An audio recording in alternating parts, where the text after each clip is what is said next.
Hi guys, this is Merv, Bonsai with Merv. Once again, we want to talk about making bonsai, but what I would like to do from the get-go, we haven't done this in ages, what I'd like to do is show you some of the tools that I use, because it's helpful to have the correct bonsai tools when you're working your bonsai. Okay? One of the most obvious tools that you'll want is a regular pruning shear. Something that possibly even with a long handle so you can get that right into the plant and it's not in your way. Of course, it's a good idea to keep your tools sharp. Okay? Regular pruning shear. Okay? The next important tool is a concave cutter. It's called a concave cutter, and what it is when you want to remove a major branch. Let's say you want to remove a branch from your bonsai. You can put this right up against the trunk and cut the branch, and by doing that you leave very little residual branch there. And this way you can heal up a lot tighter, a lot closer, and actually after a couple of years you won't even know there was a branch there. Concave cutters are good, and of course with bigger branches you have a larger concave cutter, which works just as well on large branches. Okay? And in addition to the concave cutter, we have what we call our knob cutters, which is easier if you have a broken branch and you have a piece sticking out where you want to just cut that knob off. And this is great for root pruning too. Ah, love it. Okay. Then of course when you're dealing with your roots, a root rake works well. Even I do not have one here with me right now, but a chopstick works just as good. In fact, no, I don't have chopsticks here, but I do have them down at the nursery. Chopsticks are very useful, and of course this root rake that I like has tweezers on it too, so that if you're pulling weeds, it makes it that much easier. And of course if you get very confused, it's a great way to just scratch your head and get over that, right? Now, a very important tool, especially when you're shaping your bonsai, is a wire cutter, because we use wire to shape the branches. And this particular wire cutter, what I like about it is that when you're cutting wire, you use the tip. Normally the total fulcrum is needed on a regular wire cutter where you have to get that wire all the way in. However, if that wire is right there on a branch and you need to get to it, using that fulcrum you can get right there next to the branch and just cut that, and as you can see I just sliced that wire, and let me show you. There it is. You see, without damaging the branch, and these wire cutters are phenomenal. Okay. Now, when you're working with your original plants, some of the first plants, what you're going to need, 2, 3, maybe 4 different sizes of wire. What I recommend is number 1. Now, this is aluminum wire. It's not copper. When you're working with copper wire, the higher the number, the thinner the wire. When you're working with aluminum number, the lower the number, the thinner the wire. It's exact opposite. Okay, and this is copper coat. This is coated aluminum, which is a great product. I like working with aluminum wire because it's easier to unravel and wind onto your branches when you're shaping them. Now this is a number one wire. We go a little bit thicker. We have number 2.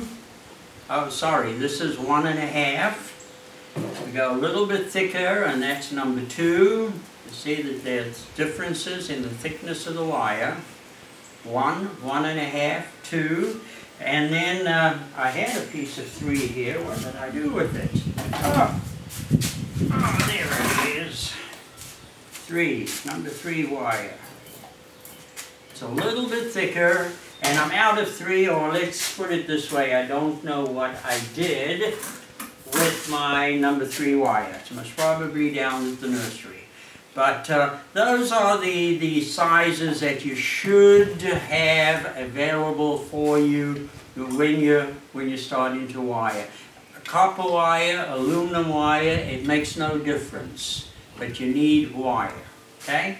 Then bonsai pots. Based upon the size of your bonsai, you're going to need different size pots. You can go from a 4-inch pot to a 6-inch pot to an 8-inch to 10-inch, and you go up 12, 14, 20 to huge pots, depending on your size of your bonsai. And of course we have glazed pots and unglazed pots. Rule of thumb, when you're using these different plants, if a plant does not bear flowers, it's advisable to use an unglazed pot, because naturally a glazed pot is more colorful. And when people look at your bonsai with a glazed pot, that glazed pot is going to draw their eye to the pot instead of to the plant. Now, if you have flowering bonsai, then you can use either the unglazed pot or you can switch to a glazed pot. That's acceptable. At this point in time, I'm talking Japanese tradition. I've been working Japanese tradition since 1984. My sensei taught me. Fortunately, I was able to study with him for 12 years and learned a couple of things about Japanese tradition. In fact, when I asked him about Chinese tradition, when I saw my first Chinese penjing, I didn't even know what it was back then.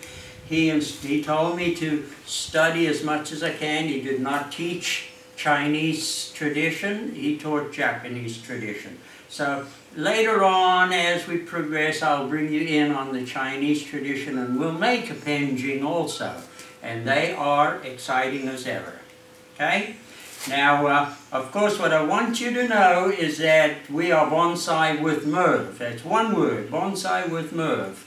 Now, the website is bonsaitree.com. Now, if you need to reach us, you can even go to bonsaitree.com, and you'll find some articles on there that you might find interesting. In fact, it has an 04 class when I taught at Flamingo Gardens for 15 odd years, and that's in Davie, Florida. And you'll find one of our classes there. You might find the website interesting, and also we have a comment section in there. So if you have any questions, please don't hesitate. Get right on in there and ask a question. It might take me a day or two to get to you, but we will. We'll get to you, and if necessary, we're setting up at this point in time Facebook, Bonsai with Merv. So you want to be my friend? Come on in. Let's make friends. We'll get you involved in Bonsai with Merv also, and this way you can start connecting and ask questions on Facebook. This way more and more people can see the different questions that are being asked, and of course the answers. And of course, if you do not like my answer, I definitely would like your feedback too. I don't know everything, but I know a lot, fortunately. Okay? I thank you very much, and what I'd like to do at this point in time is move on, and what we'll do is start working with the plant and describe as we move along and show how we're going to progress with this plant. Remember, Bonsai with Merv. God bless you. Thank you.